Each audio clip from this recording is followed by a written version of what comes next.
Here we see Billy Pilgrim, born in 1924, cradled by his mother and his father, a barber. Here we see Billy Pilgrim accompanying his father to work, trying his hand at his father's trade. This progression is Billy's experience while learning to swim. At the YMCA with his father, he is thrown into the deep end of the pool. His father believes strongly in sink or swim mentality.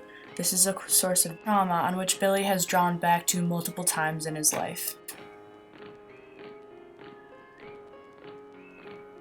Here we can see Billy studying at the Ilium School of Optometry for his exams, which will later lead him to a career in optometry. However, before he is able to graduate, he receives a letter from the government. He is summoned to serve in World War II for the Allied forces. Billy is sent to fight in the Battle of the Bulge. He is unarmed and unequipped with anything but civilian supplies.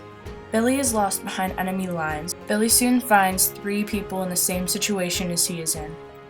18-year-old Roland Weary and 2 British scouts take in Billy, and they continue to try to find their own line. Weary is much infatuated with the idea of becoming a war hero and telling war stories for all to hear, to praise him as a hero himself. However, the 3 musketeers and Billy all are caught behind enemy lines and are taken to a POW camp by train. Many people on this train died on transport, including Weary. Billy is the only of the 4-party group to survive the train ride. He is later taken to Dresden, where he is stored in a slaughterhouse and then a meat locker to survive the bombings that are then raided on the city. The raid over Dresden was to take out only 2 military targets. The rest of the city was obliterated for these 2 targets. Millions of civilians were killed.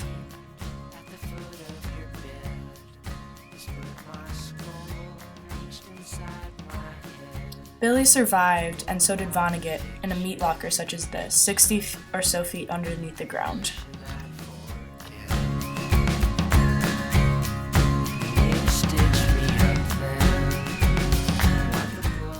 Billy comes back from war and proposes to Valencia. After a mental break, however, Billy is sent to a veterans hospital where he meets Elliot Rosewater, who begins Billy's interest in science fiction and Kilgore trout. After being discharged from the mental hospital, Billy is able to complete his graduate degree at Ilium School of Optometry. Billy then marries his sweetheart Valencia, and they start their own family. He, Valencia, Barbara, and Robert start a comfortable life. Although Robert was a troublemaker in high school, he soon found his place as a Green Beret. Although not implicitly stated, it is obvious that to Billy it was a great source of pride that his son had followed in his military background. Billy continued in the field of optometry and became very successful. This success brought prosperity to his whole family. Billy was fortunate enough to see his daughter's wedding. He walked Barbara down the aisle on her happiest day.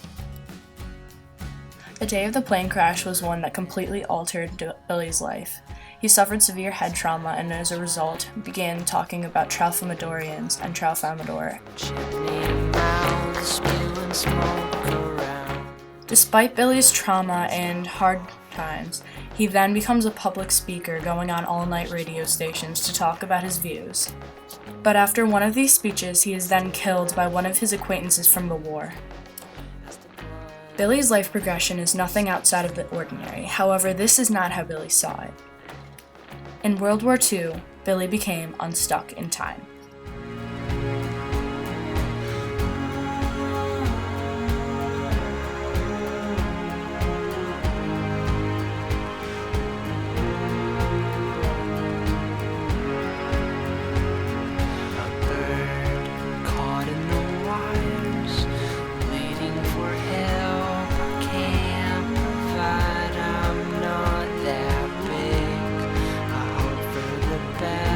But nothing changes, I'm sorry.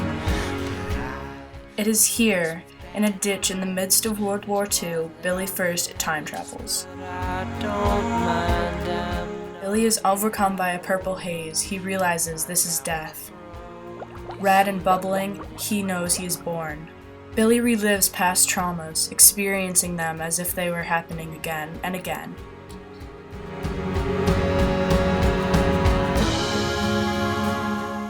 Billy finds himself at his son Robert's Little League banquet. He hears the coach gleefully exclaiming, "I would happily be the water boy for these boys." It is here Billy first encounters his trip to Tralfamadore, where he finds that he is under a dome, trapped, being looked in upon by aliens. He has a son and a mate.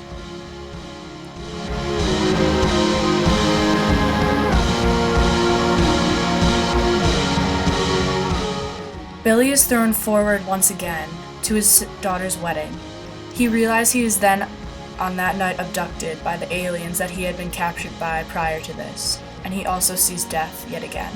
Billy does not simply share his ideas and his opinions on this all-night talk show, however he does embrace the ideology that the Tralfamadorians have given him.